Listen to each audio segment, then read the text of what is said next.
morning, Mike. I might come back to the crime question in a minute, but let's talk about the ULEZ decision last Friday, because obviously an awful lot of people were very disappointed that the judicial review went in Sadiq Khan's favour.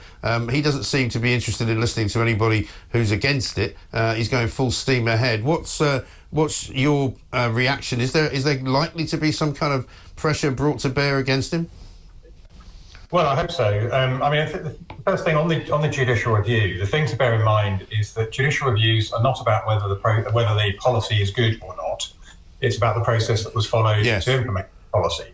So it's been written up, I think incorrectly, in various media outlets, as though this is a gigantic triumph for the mayor. I don't think it is. It would have been a disaster for the mayor if the JR had gone against him, because it would have shown that his process had been unlawful. So the question remains, is this good policy? And I think it's very clearly not. And as you know, I've been sort of pushing against this very hard for quite a long time now. And what I can also say to you, on a day when there were 3 by-elections, 2 of which were statistically a lot safer than Uxbridge, and the Conservative Party was around about 20 points behind in the polls nationally, we won in Uxbridge. Now, I went there several times, including on polling day, and I can tell you categorically that the reason why we won that election was opposition to the ultra-low emission zone expansion, which would, of course, impact on Uxbridge. Now, I think what the Prime Minister said in recent days about being on the side of the motorist and reviewing LTNs and things, I think that's excellent. I think that's a really good first step.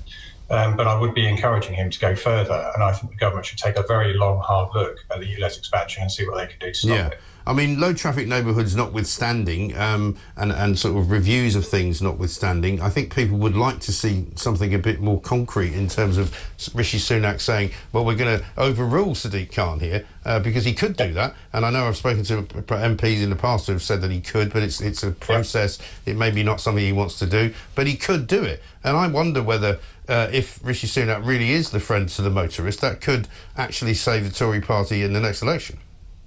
Well, I'm certainly going to be making the argument, because Section 143 of the GLA Act 1999 does appear to give the Secretary of State the power to direct the Mayor of London over the Mayor of London's transport strategy, provided certain conditions are met. Now, I think that they are. Apparently, Department for Transport lawyers have suggested that it's more complicated than that, and they don't. One of the things that I'm going to be asking for in weeks ahead is to see that legal advice and to get it reality tested with outside counsel, because I'm not sure that they're right about that. But if they are right about that, we have a King's Speech coming up on the 7th of November. Now, my colleague Theresa Villiers had a 10-minute rule bill a few weeks ago, which is permission to bring a private member's bill, which was granted, and the second reading of that bill was due to be on the 24th of November. Now, because of the King's Speech on the 7th, that will fall.